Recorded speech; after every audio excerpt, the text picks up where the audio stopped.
പരലോകത്ത് സ്വർഗം നാം ഒരുക്കി വെച്ചത് ഭൂമിയിൽ ഔന്നിത്യവും ഫസാദും ഉദ്ദേശിക്കാത്ത ആളുകൾക്കാണ്. ഫസാദ് ഉണ്ടാക്കുക എന്നല്ല പറഞ്ഞത്, ലാ യുരീദൂന, ഫസാദിനെ കുറിച്ചുള്ള നിയ്യത്ത് പോലുമില്ല, അങ്ങനെ മനസ്സിലൊരു ചിന്ത പോലുമില്ല, അങ്ങനെ മനസ്സിലൊരു പ്ലാൻ പോലും ഇല്ലാത്തവരാണ് യഥാർത്ഥ മുസ്ലിമീങ്ങൾ.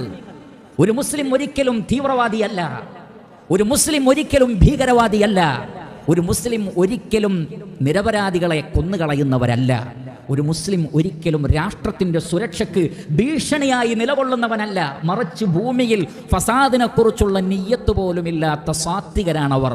വഇബാദുർ റഹ്മാൻ അല്ലദീന യംശൂന അലൽ അർദി ഹൗന, പരമകാരുണ്യകനായ അള്ളാഹുവിൻ്റെ അടിമകൾ ഭൂമിയിലൂടെ സമാധാനത്തോടുകൂടി നടന്നു പോകുന്നവരാണ്. അവരുടെ നടത്തത്തിൽ പോലും നിങ്ങൾക്ക് മിതത്വവും സമാധാനവും കാണാം. എന്നിരിക്കെ എങ്ങനെയാണ് അവർ മനുഷ്യർക്ക് ഉപദ്രവമുണ്ടാക്കുന്ന ആളുകളായി തീരുന്നത്? അതൊരിക്കലും സംഭവിക്കുകയില്ല. അതുകൊണ്ട് അല്ലാഹു സുബ്ഹാനഹു വതആല പറയുന്നു, വലാ തബ്ഗിൽ ഫസാദ ഫിൽ അർദ്, ഭൂമിയിൽ ഒരിക്കലും നിങ്ങൾ ഫസാദ് ആഗ്രഹിക്കരുത്, ഭൂമിയിൽ ഒരിക്കലും നിങ്ങൾ സുരക്ഷിതത്വത്തിന് ഭംഗം വരുത്തുന്ന പ്രവർത്തനങ്ങൾ നിങ്ങൾ ഉദ്ദേശിക്കരുത്, അത് നടപ്പിൽ വരുത്തരുത് എന്നാണ് അല്ലാഹു സുബ്ഹാനഹു വതആല വിശ്വാസികളോട് ആവശ്യപ്പെടുന്നത്.